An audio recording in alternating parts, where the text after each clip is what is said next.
नमस्कार दोस्तों, ऐसी मेरी परमपिता परमात्मा से प्रार्थना है कि आप सब सुखी हों, स्वस्थ हों, मस्त हों और मजे में हों।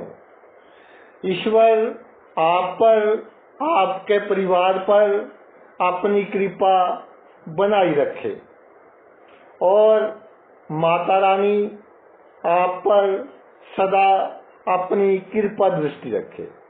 चलिए आज का वीडियो शुरू करते हैं। देखिए, आज के वीडियो में चर्चा का विषय है केतु ग्रह कि केतु जिसे हम पूर्व जन्मों का फल देने में सबसे अधिक इम्पोर्टेंस देते हैं। वैसे केतु कोई ग्रह नहीं है, एक काल्पनिक ग्रह है। जैसे मंगल, बुध, इनको हम देख सकते हैं, एक पिंड है। ऐसे केतु कोई ग्रह नहीं है, सिर्फ बिंदु है चंद्रमा के। तो भाई इसको ग्रह इसलिए कहते हैं क्योंकि इसका मनुष्य पर बहुत इफेक्ट पड़ता है, बहुत असर पड़ता है। विज्ञान में कहीं भी राहु और केतु का नाम नहीं है, एस्ट्रोनॉमी में कहीं भी राहु और केतु का नाम नहीं है। तो केतु जैसे पहले भी कई बार चर्चा हुई है कि समुद्र मंथन के समय जब राहु देवताओं का रूप धारण कर अमृत पान कर गया था, तो भगवान विष्णु ने सुदर्शन चक्कर से राहु का सिर काट दिया। तब से दो ग्रह बन गए, एक राहु और एक केतु। जो केतु है इसके पास केवल दिल है, इमोशंस हैं और इंट्यूशन है, यानी कि जो घटनाएं घटने वाली है उनका आइडिया जातक को पहले ही हो जाता है, जिनका केतु मजबूत हो। और केतु डिसाइड करता है कि जो हमें मिले हैं, एक तो खून के रिश्तेदार हो गए, उन पर हमारा कोई कंट्रोल नहीं था। वैसे तो जो भी हमें मिलता है हमारे जीवन में हमारा कंट्रोल नहीं होता, परिस्थितियां बन जाती है जो भी हमें मिलता है। तो भाई है, बहन है, माता है, पिता है, चाचा चाची, उनके बच्चे, खानदान के लोग, कुटुंब के लोग, फिर कहते हैं कि जी जीवन साथी के लिए मुझे तो ऐसा चाहिए, मुझे वैसा चाहिए। लड़कियां आजकल बहुत डिमांडिंग हो गई हैं कि जी स्मार्ट चाहिए। तो मुझे एक छोटी सी घटना याद आ गई कि एक लड़की बहुत वेल एजुकेटेड और बहुत बड़ी कंपनी में बहुत अच्छी पोस्ट पर काम कर रही थी।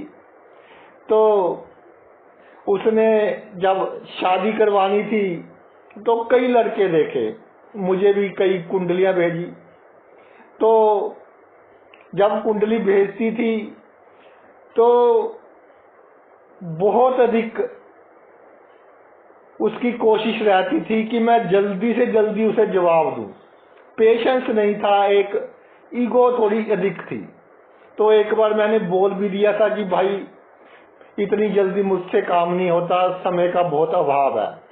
फिर चलो सॉरी वगैरह मांगी उसने, जो भी हुआ। तो वो 10 कुंडलियां तो मुझे भेज चुकी, तो मैंने उसका आंसर दे दिया। और 11वीं कुंडली जब भेजी तो मुझे कहा कि जी आप इस लड़के के कैरेक्टर के बारे में बताइए।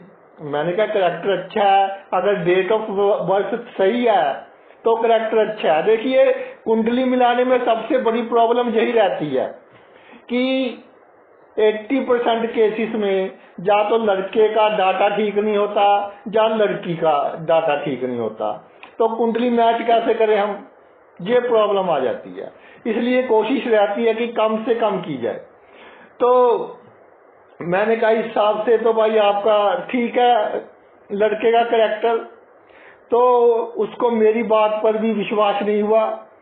प्राइवेट डिटेक्टिव हायर किए।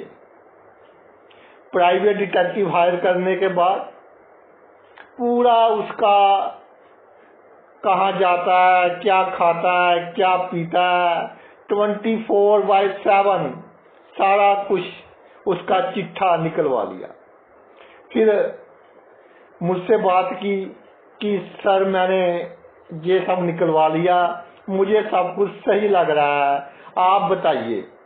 तो मैंने कहा कि बहन मुझे आपकी जो राशि है वो मैत्री नहीं है, इसलिए रिश्ता तो सही चलेगा लेकिन विचार नहीं मिलेंगे, एडजस्टमेंट करनी पड़ेगी। एक जो आप में ईगो बहुत अधिक है उसे कम करना पड़ेगा।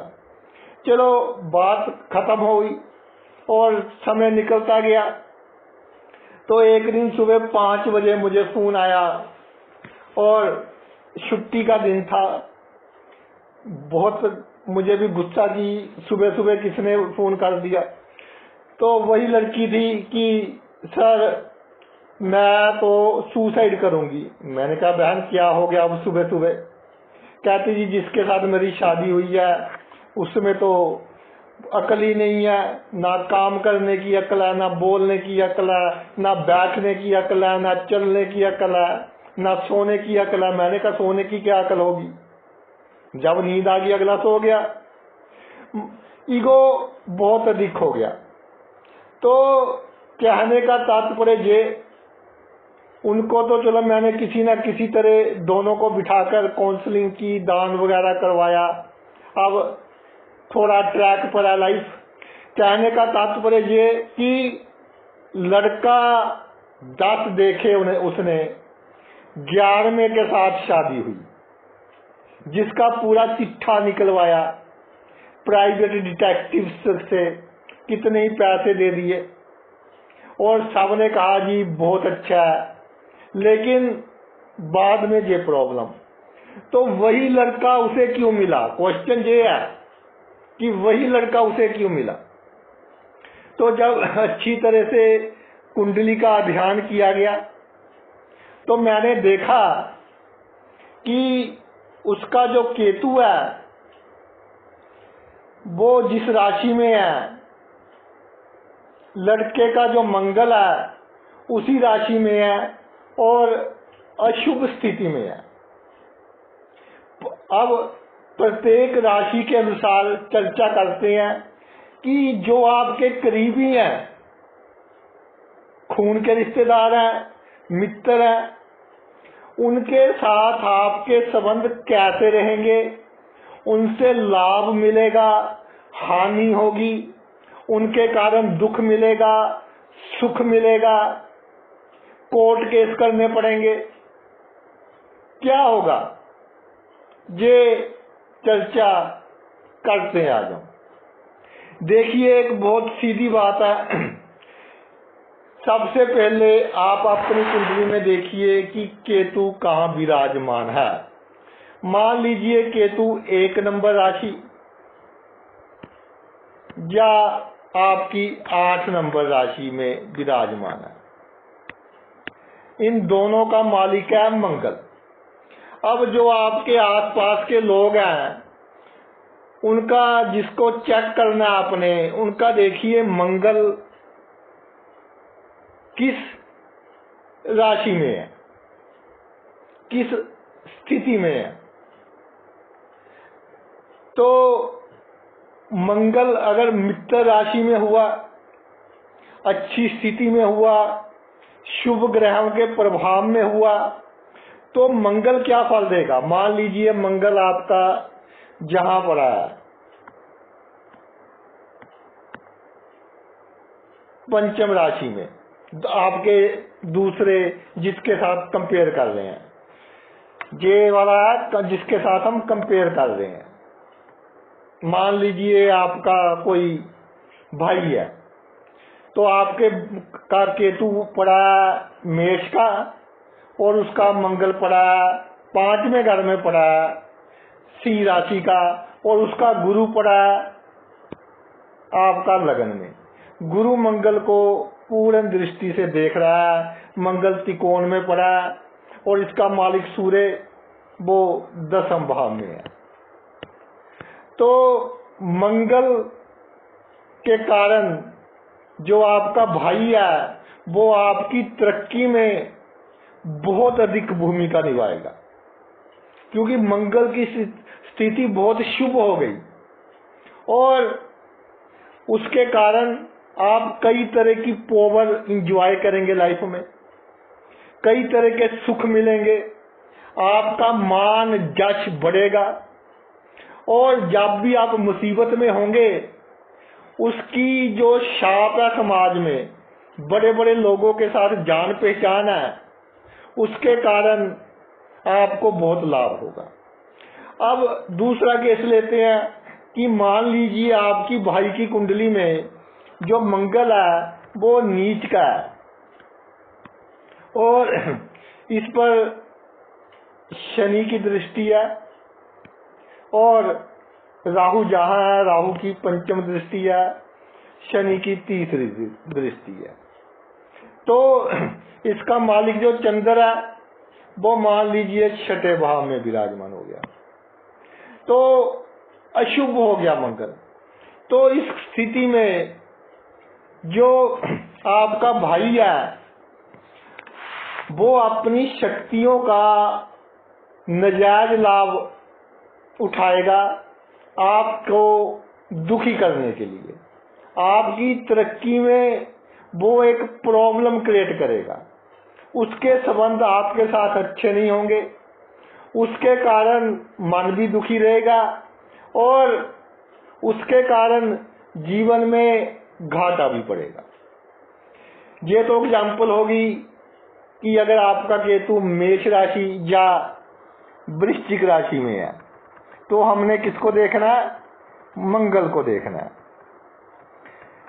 ये नहीं कि भैया वाइफ भी हो सकती है, आपका कोई भी नजदीकी मित्र भी हो सकता है, जिसको आपने चेक करना है कि पिछले जन्म में क्या संबंध थे इसके मेरे साथ। मान लीजिए आपका केतु 2 नंबर की राशि या 7 नंबर की राशि में विराजमान है, तो अब हम क्या चेक करेंगे? 2 और 7 का मालिक शुक्र। मान लीजिए अब हमने देखना है अपने आपके पिता को, तो देखेंगे शुक्र की क्या पोजीशन है। शुक्र मान लीजिए कि आपके पिता की कुंडली में 10वें भाव में है और इसका मालिक जो शनि है वो है आपका लगन में, पिता की कुंडली में लगन में है। तो शुक्र 10वें भाव में है और शनि अपने भाव को पूर्ण दृष्टि से देख रहा है, यानी शुक्र मजबूत हो गया। तो आपके पिता लग्जरी का सामान खरीदने में, आपकी लाइफ को सुखी बनाने में, आपको इस तरह का जीवन देंगे कि आपको कोई प्रॉब्लम ना हो। जैसे मान लीजिए आप कॉलेज में जाते हैं, एक दिन बहुत बारिश आई, आप बहुत बुरी तरह से भीग गए, फिर बीमार हो गए, तो आपके पिता ने आपको गाड़ी लेकर दे दी कि बेटा 4 व्हीलर में जाओ ताकि बारिश का कोई असर ना हो। तो शुभ हो शुक्र, पिता बहुत सहायता करेंगे और सुख सुविधा की सभी वस्तुएं बिना मांगे मिलेंगी। सेकंड कंडीशन में मान लीजिए कि जो शुक्र है वो आपका दुश्मन की राशि में विराजमान हो गया, मान लीजिए गुरु की राशि में विराजमान हो गया। वैसे कहते हैं कि गुरु का कोई दुश्मन नहीं है, लेकिन गुरु और शुक्र का जो संबंध है बहुत ही क्रिटिकल है, पानी पिला पिला कर मारता है बंदे को। तो जहां शुक्र है और इस पर मान लीजिए आप कि जहां से केतु की दृष्टि पड़ रही है, केतु मोक्ष का कारक है, इसे भी सुख सुविधा पसंद नहीं है और ये गुरु के भाव में है, गुरु कॉन्ट्राडिक्ट करेगा। शुक्र कहेगा कि चाय पीनी है, गुरु कहेगा कि कॉफी पीनी है। केतु कहेगा कि अगर साइकिल से गुजारा हो रहा है, मोटरसाइकिल का क्या करवाना है। इस केस में जो भी आपकी आवश्यकता की वस्तुएं हैं वो भी आपको बहुत मेहनत के बाद, यानी कि पिता आपको बहुत देरी से लेकर देंगे। बहुत बार कहना पड़ेगा, जिद करनी पड़ेगी, फिर आपके पिता लेकर देंगे। यानी कि शुक्र की पोजीशन यहाँ काउंट करेगी अगर केतु आपका शुक्र की राशि में हो। पिता से कंपेयर करना है तो पिता की देखिए, माता से करना है तो माता का देखिए, और जिससे भी कंपेयर करना हो उसका देख सकते हैं। अब मान लीजिए आपका जो केतु है वो 3 या 6 राशि में विराजमान है, जहां पर है या जहां पर है। अब 3 और 6 राशि मिथुन और कन्या, इसका मालिक है बुध। अब मान लीजिए आपने अपनी पत्नी का चेक करना है तो बुध बुद्धि का कारक, बिजनेस में चमकाने वाला, कार्य क्षेत्र में भी तरक्की देता है, नौकरी में भी तरक्की देता है, और राजनीति में किसी के सहारे अगर बुध स्ट्रांग हो तो जातक तरक्की करता है। अब देखिए पहली कंडीशन में मान लीजिए बुध का सबसे प्रिय भाव है दसम भाव। दसम भाव में बुध विराजमान है और इसके सामने गुरु उच्च का विराजमान है और बुध है जहां उसके साथ शुक्र विराजमान है। ये स्थिति बन गई। अब आप देखें बुध बहुत अच्छी स्थिति में विराजमान हो गया। अब गुरु उच्च के हो गए, दृष्टि हो गई इनकी नीच की, और साथ में शुक्र है। शुक्र पर जब गुरु की दृष्टि पड़ती है, शुक्र क्रोधित हो जाते हैं कि ये मेरे सामने कैसे आ गया।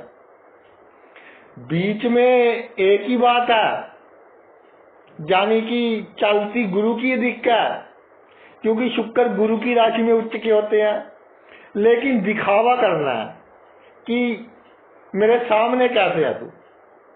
तो दिखावे के कारण बुध पर संगति का असर होता है, शुक्र का असर होगा और गुरु की नीच दृष्टि का असर होगा, लेकिन बड़ा मजबूत है। तो जातक की पत्नी अपनी बुद्धि से जातक का बहुत लाभ करेगी।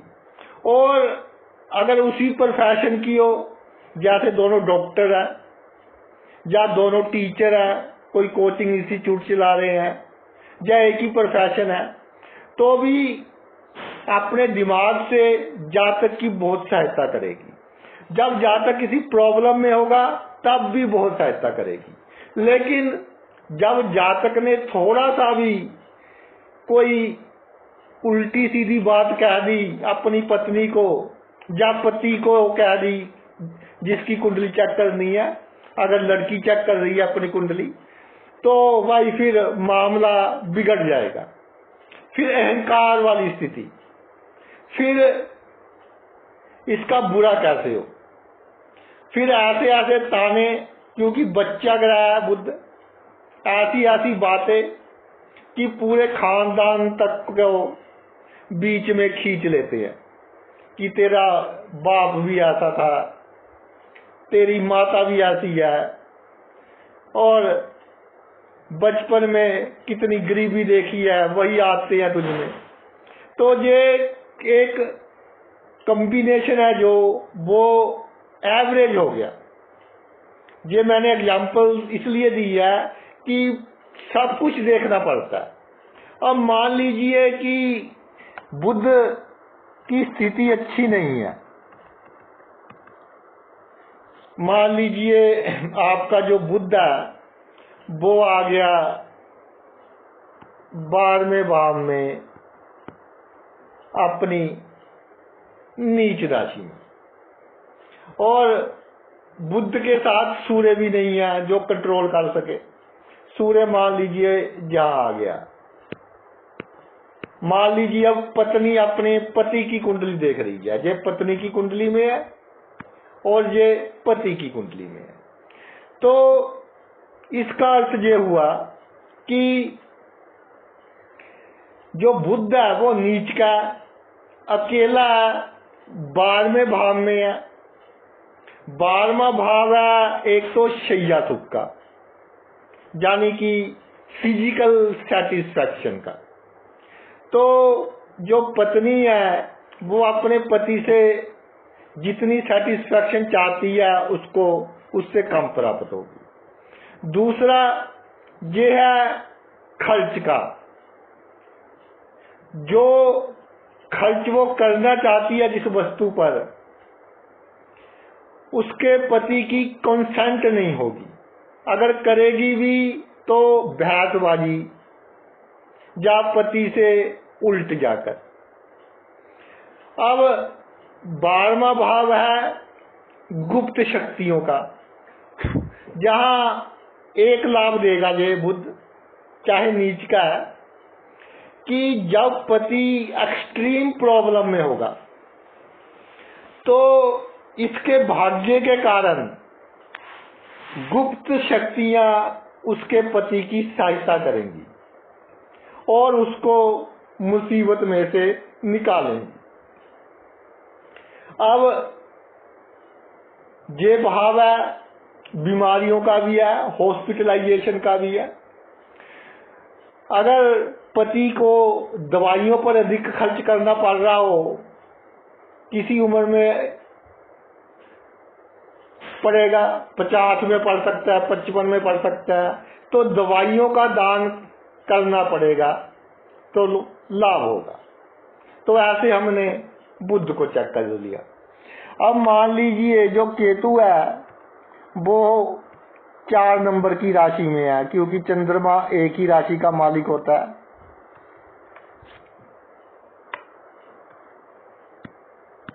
जहां पर केतु विराजमान हो गया। अब मान लीजिए आपने चेक करना है जो आपकी प्रेमिका कि फ्यूचर में उसके साथ रिलेशन कैसे रहेंगे, या जो प्रपोज्ड स्पाउस है कि इससे आपकी शादी होने वाली है। तो सिर्फ ये एक पैरामीटर नहीं है, कुंडली मिलाना भी आवश्यक है अगर टाइम वगैरह सही मालूम है। तो केतु मान लीजिए चंद्रमा के घर में विराजमान है, और चंद्रमा आपका जो प्रपोज्ड स्पाउस है उसकी कुंडली में मान लीजिए सूर्य के भाव में 5वें भाव में विराजमान है, और सूर्य वो विराजमान है 11वें भाव में शनि के भाव में सूर्य, और चंद्र क्यून प्लेनेट अपने परम मित्र सूर्य के भाव में त्रिकोण में। 5वां भाव है पिछले जन्मों के कर्म का, अचानक लाभ का। तो जहां से ये इंटरप्रेट हो गया कि आपको शादी के बाद अचानक लाभ होगा, और पिछले जन्म के बहुत अधिक कर्म पड़े हुए हैं जिसके साथ आपकी शादी होने वाली है, और कर्जे का लेन देन पूरा होगा। अब ये जो इसका मालिक है सूर्य, वो आ गया आपका शनि के भाव में। शनि और सूर्य में दुश्मनी है, लेकिन पिता पुत्र की दुश्मनी में कौन दबता है? सबको मालूम है कि आदमी अगर झुकता है तो अपनी औलाद के सामने। तो सूर्य 11वें भाव में कितना भी अच्छा हो, लेकिन ये शनि से दुखी तो रहेगा लेकिन उसका बुरा नहीं करेगा। यानी जातक के लाभ में उतार चढ़ाव तो आएंगे, लेकिन उतार अधिक आएंगे और चढ़ाव कम आएंगे। अब दूसरी बात यह है कि बिल्कुल आमने सामने हो गए चंद्र और सूर्य, तो जन्म हो गया पूर्णिमा का, यानी चंद्रमा पूरा हो गया, तो चंद्रमा का जो इफेक्ट है बहुत अधिक हो गया, जिसके कारण इमोशंस बहुत होंगे। पंचम भाव भी इमोशंस का, तर्क वितर्क आधारित होंगे आपकी इमोशंस पर, कि किसी गरीब के साथ क्या अगर आपने बुरा व्यवहार किया तो आपकी खैर नहीं, 2 दिन आपसे बहसबाजी होगी कि उस बेचारे के साथ ऐसा क्यों किया।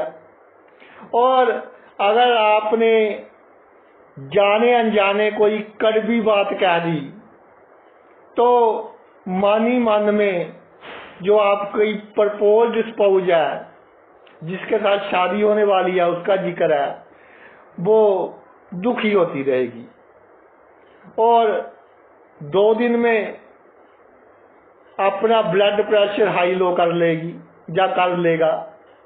तो उसके बाद फिर जब आपका मूड बहुत अच्छा होगा, फिर आपको मालूम होगा कि ये मामला है। तो ये इस तरह से चेक करना है चंद्रमा को। अगर चंद्रमा मान लीजिए अष्टम भाव में नीच का है और शनि 6ठे भाव में चंद्रमा को तीसरी दृष्टि से देख रहा है, तो भाई नीच का आ गया, अष्टम भाव में आ गया। अष्टम भाव में इतना बुरा फल नहीं देता, अचानक लाभ देगा, पैतृक संपत्ति से लाभ देगा, मगर कोर्ट केसेस झगड़े के बाद जितना मिलना चाहिए था उससे कम देगा। शनि की दृष्टि के कारण अहंकार बहुत अधिक आ जाएगा, यानी कि मेरी बात पूरी हो, जो मैंने कह दिया वो होना चाहिए, एट एनी कॉस्ट वो होना चाहिए। तो इस तरह हमने चंद्रमा को चेक किया। अब आगे चलते हैं किंग प्लेनेट सूर्य के ऊपर। मान लीजिए आपकी कुंडली में जो केतु है वो विराजमान है पंचम राशि। सूर्य की भी एक ही राशि होती है, सिंह राशि, जहाँ केतु विराजमान है। तो अब आप चेक करते हैं आपके सबसे क्लोज मित्र का। तो उसका देखिए कि 5वीं राशि है जो, उसमें कौन सा ग्रह विराजमान है। मान लीजिए उसकी 5वीं राशि में सूर्य विराजमान है, तो सूर्य अपने घर का विराजमान हो गया और उसकी लगन कुंडली में बृहस्पति लगन में है। तो पंचम भाव में सूर्य आपके लिए आपका मित्र बड़ी से बड़ी लड़ाई झगड़ा कर सकता है, बड़े से बड़े के साथ तर्क वितर्क कर सकता है। बृहस्पति की दृष्टि है, खुद दुख उठा लेगा लेकिन आपको दुखी नहीं होने देगा, और उसके कारण आपको अचानक लाभ होंगे। और पिछले जन्मों का भाव है, पिछले जन्म के बहुत अच्छे कर्म पड़े हुए हैं उसके साथ, वो इस जन्म में पूरा कर रहा है। अब मान लीजिए आपकी मित्र की कुंडली में जो सूर्य है वो विराजमान हो गया आपके 12वें भाव में, गुरु की राशि में हो गया 12वें भाव में, और इस पर जो दृष्टि पड़ रही है, मान लीजिए छठे भाव में राहु है, राहु की दृष्टि सूर्य के ऊपर पड़ रही है, तो जहां पर वो अपने स्वार्थ के लिए आपका मित्र बना है, राहु माया है, छल है, कपट है, और उसके कारण आपका खर्च भी अधिक होगा, उसके कारण आपको दौड़ धूप भी करनी पड़ेगी अधिक, उसकी जो नीतियां होंगी वो आपको समझ नहीं आएंगी। जब धोखा देगा तो गुप्त धोखा देगा। तो ऐसे हमने सूर्य को चेक कर लिया। अब आ गई आपका गुरु। मान लीजिए केतु जो है वो गुरु की राशि में विराजमान है, नवम राशि या आपकी 12वीं राशि। तो अब चेक करते हैं आपके बेटे का या बेटी का, संतान का। तो गुरु देखिए उसकी कुंडली में कहाँ विराजमान है, कैसे रिलेशंस रहेंगे आपके साथ। मान लीजिए गुरु विराजमान है आपके बच्चे की कुंडली में 10वें भाव में, और गुरु के साथ है सूर्य, लेकिन गुरु अस्त नहीं है। तो जहां 10वें भाव में गुरु केंद्र में आ गया, स्ट्रॉन्ग हो गया, लेकिन नीच का है, साथ में राजा आ गया, राजा और गुरु का मेल हो गया, तो एक कोल्ड वार चलेगी। जब आपको कोई प्रॉब्लम होगी तो आपकी संतान अपने सभी सुख त्याग कर आपकी मदद करेगी, लेकिन बाद में आपको बातें भी सुनने को मिलेंगी, कड़वी बातें भी मिलेंगी सुनने को कि आप में ये आदत अच्छी नहीं है, आप ऐसे हो, आप वैसे हो। कभी आपने कोई नसीहत दी तो काउंटर जवाब मिलेगा कि आपने कभी किया ऐसा, मुझे नसीहत दे रहे हो, क्योंकि राजा गुरु इकट्ठे हो गए और गुरु नीच का। अब मान लीजिए कि गुरु आपका संतान की कुंडली में आ गया 5वें भाव में, और गुरु के ऊपर लगन से राहु की दृष्टि पड़ रही है। तो राहु की दृष्टि गुरु पर है, गुरु की दृष्टि राहु पर है। तो आपकी संतान डिप्लोमेटिक होगी कि जब आपकी आवश्यकता है तो फिर आपके आगे पीछे कि मेरे पिता जैसा तो इस दुनिया में किसी का पिता ही नहीं है। लेकिन जब आपको प्रॉब्लम होगी तब अपनी सेंसिटिविटी के कारण, क्योंकि राहु लगन में है और गुरु पर दृष्टि है, गुरु पर की राहु पर है, तो इमोशनल बहुत हो जाएगी आपकी संतान। पहले कैसे भी रिलेशन है, लेकिन जब आपको कोई प्रॉब्लम हो, दुख हो बड़ा, तो इमोशनल हो जाएगी और वो अपने सभी सुख त्याग कर आपकी सेवा में हाजिर रहेगी। अब राहु पहले भाव में अगर और डीप में जाना हो तो इसकी 7वीं दृष्टि पड़ रही है 7वें भाव पर, जहां तो है शुक्र के घर पर दृष्टि, यानी कि मित्र के घर में, यानी शादी के बाद भी थोड़ा बहुत अंतर आएगा, ठीक रहेगा।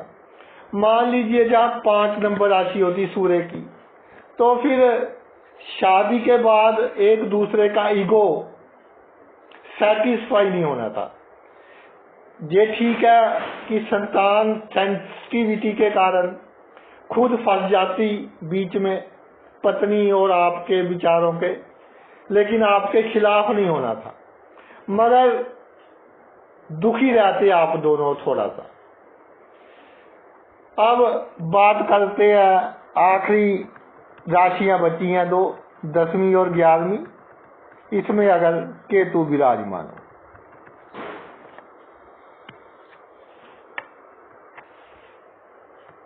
दोनों राशियां सबसे तजुर्बेकार ग्रह शनि की है। तो भाई जहां जब केतु विराजमान हो जाए, अब हम चेक कर लेते हैं आपकी माता को। जहां केतु विराजमान हो गया तो शनि मान लीजिए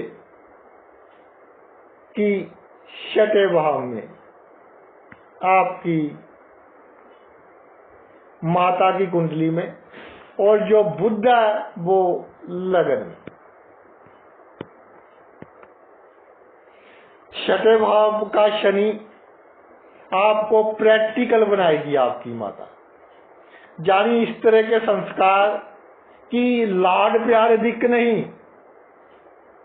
जहां आवश्यकता वहां आपकी पिटाई भी होगी और इस दुनिया में जीना सिखा देगी। बुध इसका मालिक लगन में है, तो आपको बातचीत करने का ढंग अपनी माता से सीखेंगे आप, बहुत इंप्रेसिव होगा। माता सिखाएगी कैसे किसी से बात करनी है, अच्छी ड्रेस पहननी है, साफ सुथरा रहना है और जीवन में कभी हौसला नहीं हारना, बुद्धि से काम लेना है। माता के संस्कारों के कारण आप जीवन में बहुत तरक्की करोगे, क्योंकि सबसे पहले जो आपका गुरु होता है आपकी माता होती है, उसके बाद आपका टीचर होता है। तो माता की जो शिक्षा है वो एक अमृत का काम करेगी आपके जीवन में, अगर ऐसी स्थिति, शुभ स्थिति बन रही हो शनि और जिस राशि में शनि हो उसके मालिक की। अब मान लीजिए कि ये बुध 12वें भाव में आ गया, नीच का आ गया और बुध पर शनि की दृष्टि, तीसरी दृष्टि पड़ रही है। गुरु के भाव पर शनि की दृष्टि पड़ गई और बुध जहां नीच का आ गया, तो जो आपकी माता है उसका स्वभाव जो है वो होगा कि आप पर एक्सपेक्टेशंस बहुत रखेगी, क्योंकि 12वां भाव है और ये भाव खर्च का भाव भी है, गुप्त शक्तियों का भाव भी है। तो पूरा जोर लगा देगी आप में मल्टी टैलेंट बनने का, कि मेरा बच्चा ऐसा हो कि इंटरनेशनल फेम का हो। शनि की दृष्टि है, शनि डिसिप्लिन में रखेगा बुध को, तो आपकी माता आपके लिए सभी कार्य, जैसे सुबह स्कूल जाना है तो उससे पहले आपके कपड़े प्रेस मिलेंगे आपको, यानी सभी कार्य पूरे समय पर करेगी, खाने पीने का पूरा ध्यान। लेकिन जब आपने कोई गड़बड़ की या अचीवमेंट नहीं हुई, आपसे कंपटीशन में पीछे रह गए, फिर आपकी माता को भाई बुरा लगेगा और फिर आपसे पिटाई भी होगी और आपकी माता की जो लैंग्वेज है वो भी थोड़ी कड़वी होगी। तो इस तरह हमने चेक करना है कि जो आपके संबंधी हैं उनकी कुंडली में जिस भाव में आपका केतु है, जिस राशि में, उस राशि में कौन सा ग्रह, उसका मालिक कहाँ है, और उसके अनुसार आपको भाई फल मिलेगा। तो ये तो मेरा वीडियो था, केतु को हमने कैसे चेक करना है अपने पिछले जन्मों के हिसाब से। आपने अपना इतना कीमती समय निकाल कर ये वीडियो देखा, मैं तहे दिल से आपका आभारी हूँ। Thanks a lot.